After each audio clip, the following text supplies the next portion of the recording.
بسم اللہ الرحمن الرحیم۔ محترم ناظرین، آج کل بہت سے لوگ کاروبار نہ ہونے اور رزق کی کمی اور بے برکتی کی وجہ سے بہت پریشان ہیں اور رزق میں اضافہ چاہتے ہیں۔ اس کے لیے نبی پاک حضرت محمد صلی اللہ علیہ وآلہ وسلم کا بتایا ہوا فراخی رزق کا یہ وسیلہ نہایت ہی مجرب ہے۔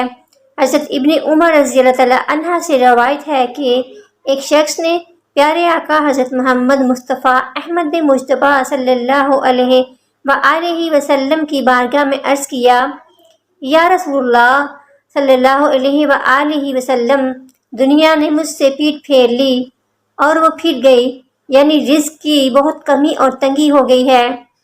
آپ صلی اللہ علیہ وآلہ وسلم نے فرمایا، تم فرشتوں کی صلوات اور مخلوق کی تسبیح سے کہاں غافل ہو، اور اسی کی وجہ سے ان کو رزق ملتا ہے۔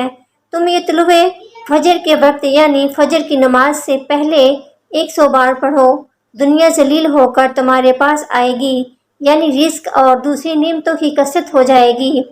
پھر آپ صلی اللہ علیہ وآلہ وسلم نے یہ کلمات اپنی زبان اقدس سے ادا فرمائے، سبحان اللہ و بحمدہ، سبحان اللہ العظیم و بحمدہ، استغفر اللہ۔ اللہ تعالیٰ کی حمد کے ساتھ اس کی پاکیزگی بیان کرتا ہوں۔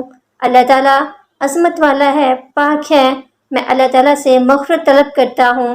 وہ شخص چلا گیا، کچھ عرصہ ٹھہر کر دوبارہ آیا تو عرض کیا، یا رسول اللہ صلی اللہ علیہ وآلہ وسلم، دنیا میری طرف متوجہ ہو گئی ہے، بس مجھے سمجھ نہیں آتی کہ میں اسے کہاں رکھوں۔ یعنی تسبیح ملائکہ کا ورد کرنے سے اللہ پاک نے اتنا زیادہ عطا فرمایا ہے کہ سنبھالنا مشکل ہو گیا ہے۔ نوٹ: کوشش کریں اس تسبیح کا ورد طلوع صبح صادق کے ساتھ ہی ہو، اور اگر وقت نہ ہو تو جمعرات کے فوراً بعد عدد پورا کر لیں۔ سورج کے نکلنے سے پہلے معزز